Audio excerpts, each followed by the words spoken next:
In his State of the State speech, Governor Schwarzenegger also talked about the amount of money California is spending on its prisons. The state's overcrowded and expensive prison system is the focus of KPBS's Envision series.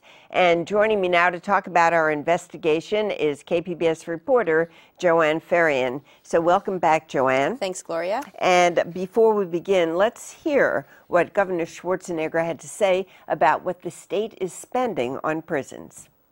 30 years ago, 10% of the general fund went to higher education, and only 3% went to prisons. Today, almost 11% goes to prisons, and only 7.5% goes to higher education. Spending 45% more on prisons than universities is no way to proceed into the future. So I will submit to you a constitutional amendment so that never again do we spend a greater percentage of our money on prisons than on higher education.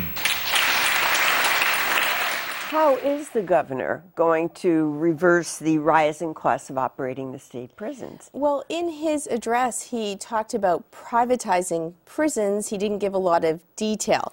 But really, after researching this issue for the past several weeks, I don't understand how privatization will necessarily fix this problem. According to the numbers that we've been crunching, the data that we've collected, the issue of rising costs really seems to be the increasing number of inmates, especially the increasing number of old and sick inmates. Why are old and sick inmates adding to the cost? Well, what happened in the 70s, 80s, and 90s, we saw a series of laws, changes to the legislature that saw sentences increasing. And the Little Hoover Commission, it was a state commission, looked at some of these laws, and there are quite literally pages and pages and pages of changes to the law that added time to sentences. So what we saw were really more people going to prison longer. Now, the average cost of an inmate is about $50,000 a year. But once that inmate reaches 55 years old, it triples to $150,000 a year, and that's largely because of age-related illness. So we're spending a lot of money on providing health care for these inmates. So what's happening in the prison really matches what's happening out in the civilian world. The older you get, the more you spend on medical care. Yes, and keep in mind that these inmates come in with a lot of health problems that the general population doesn't necessarily have in the same numbers because of past behavior, things like drug abuse, alcoholism. They see a lot of liver disease, a lot of hepatitis C, a lot of HIV in the prison population. You talked about your research. You did more than just read about it. You actually went to Sacramento. So where were you in Sacramento? Yes, we met with the receiver, and the receiver is in charge of providing health care to inmates in prisons. A little bit of background, in 2006 there was a court case, a panel of federal judges decided that inmates were not receiving the health care and the mental health services that they should be under the Constitution, put all of health care under the receiver. His name is Clark Kelso. We interviewed him. We also went to the California Medical Facility, and that is a prison in Vacaville, up north, that houses mostly ill inmates, old inmates. It also has a hospice. We met several inmates serving life sentences for murder. Their original sentence back in the 60s and 70s was 7 to life, and now 30 and 40 years later, they're still there. They're not getting out. You actually got to speak to some of the inmates to get their stories. Absolutely. And we went to the hospice, too, and spoke to some of the dying inmates. So is that all going to be in your report?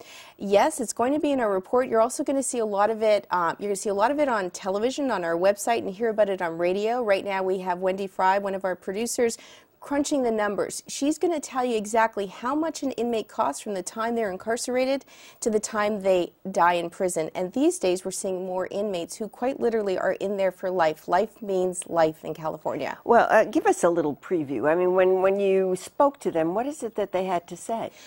You know, there were inmates who were in their 60s who were serving close to 40 years. They had committed their original crime when they were 20, 21 years old, a lot of murderers, originally sentenced to 7 years to life. They thought they might do 7 years. They thought they might do 10 years. Now they're doing 30 and 40 years. They've been before the parole board but are repeatedly denied parole. Keeping in mind, these are people who've done terrible crimes. We also spoke with a woman who started a crime support victims' rights group in California.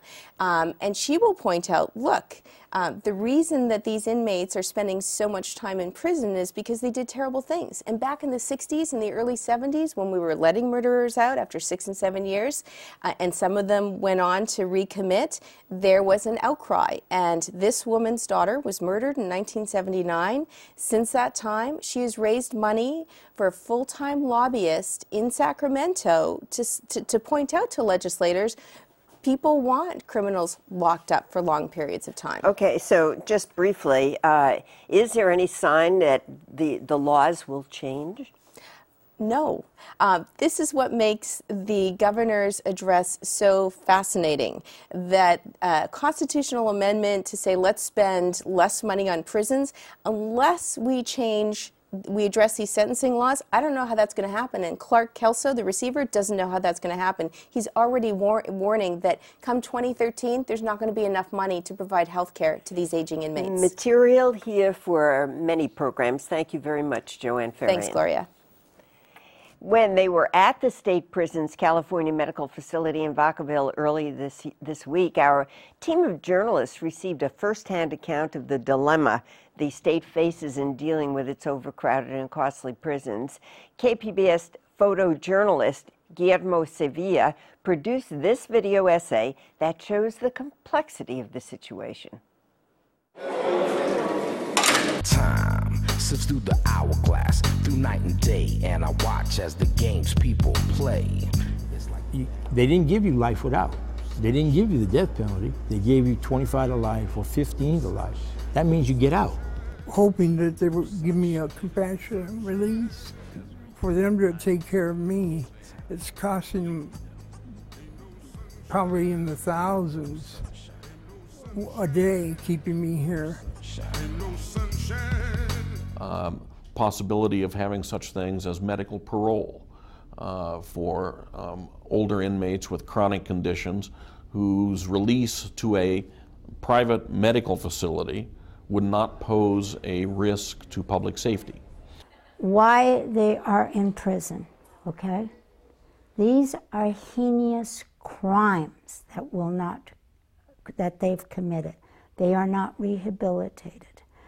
People have very strong opinions on all sides of this discussion. You certainly have people who have been victims personally or their family members of some very heinous crimes from some of the people who live in this facility. And they strongly feel that it doesn't matter how old somebody gets or how sick they get or what their likelihood of reoffending is, they should spend the rest of their life in prison. And there are a lot of guys like that, 70s, 75s. There are no danger to anybody. You're not even using me now. They're no danger. I mean, they're no danger, but they're still in prison.